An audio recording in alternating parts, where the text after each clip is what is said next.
বা বাটুল দি গ্রেট বাংলা সাহিত্যের রম্য রচনার একেবারে বলা চলে সেরা স্রষ্টা নারায়ণ দেবনাথ। নারায়ণ দেবনাথের জন্ম হয়েছিল কলকাতার অদূরে হাওড়ায় 1925 সালে এবং তার মৃত্যু হয়েছিল 2022 সালে। এই এই রম্য লেখকের সামনে রেখেই মূলত এই উত্তর কলকাতার এই পুজো মণ্ডপে, কুমোরটুলি সার্বজনীন পুজো মণ্ডপে তার সৃষ্টি, বাংলা সাহিত্যের যে অনবদ্য সৃষ্টি, সেই অনবদ্য সৃষ্টিকে কিন্তু আজ এই উত্তর কলকাতার অন্যতম একটি পূজা মণ্ডপ এই কুমোরটুলি সার্বজনীনে নিয়ে আসা হয়েছে। আপনাদের জানিয়ে রাখি যে কলকাতা মহানবমীর কলকাতায় এখন বৃষ্টি বিঘ্নিত কলকাতায় সাধারণ দর্শনার্থীরা ছাতা মাথায় দিয়ে এখন মণ্ডপে মণ্ডপে ফিরছেন। আলিপুর আবহাওয়া দপ্তর শুরু থেকেই যেটি বলছিল যে এই দুর্গা উৎসবে বা শারদীয় দুর্গাপুজোতে এবার ভাসিয়ে নিয়ে যেতে পারে আবহাওয়া। ইতিমধ্যেই আমরা গত কয়েকদিন ধরে প্যাচে গরম অনুভব করেছি।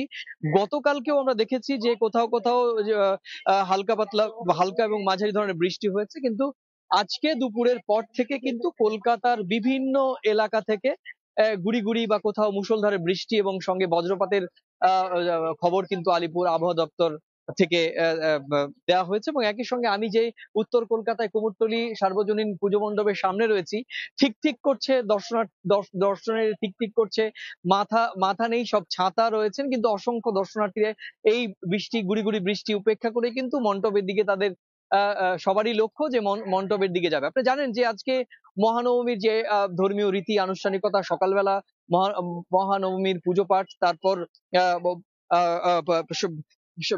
পুজো পাঠ, তারপরে অঞ্জলি হয়েছে এবং তারপর হোম যজ্ঞের মধ্য দিয়ে প্রথম পর্বের যে ধর্মীয় রীতি বা আনুষ্ঠানিকতা সেটি শেষ হয়েছে। বিকেল বেলা যথারীতি আরতি অনুষ্ঠান হবে এবং সন্ধ্যা পুজোর মধ্য দিয়ে মহানবমীর যে সারাদিনের যে আনুষ্ঠানিকতা সেটি শেষ হবে। আপনাদেরকে জানিয়ে রাখি যে আজকের এই শারদীয় দুর্গা উৎসবের আজকে চতুর্থ দিন। দুদিকে কিন্তু খুবই গুরুত্বপূর্ণ। একদিকে যে মহাপুজোর আজকে একেবারে চতুর্থ দিন এবং অত্যন্ত গুরুত্বপূর্ণ মহানবমীর পুজো। অন্যদিকে মাকে কিন্তু বিদায় জানানোর প্রস্তুতিও শুরু হয়ে গিয়েছে, কারণ মা আর কয়েক ঘন্টা মর্তে রয়েছেন। দেবী মা দুর্গা দুষ্টের দমন আর সৃষ্টির পালন করার জন্য মা মর্তে এসেছেন। দেবী পক্ষের পর আমরা দেখেছি যে বোধনের মধ্য দিয়ে মহাষষ্ঠীতে মা মর্তে এসেছেন এবং মা আজকে মহানবমীর পুজো নিচ্ছেন। এবং এরই মধ্য দিয়ে কিন্তু আগামীকাল অর্থাৎ কয়েক ঘন্টার মধ্যে দশমী হবে এবং দশমীর দর্পণ বিসর্জনের মধ্য দিয়ে মা কিন্তু তার নিজ গৃহে কৈলাসে ফিরবেন।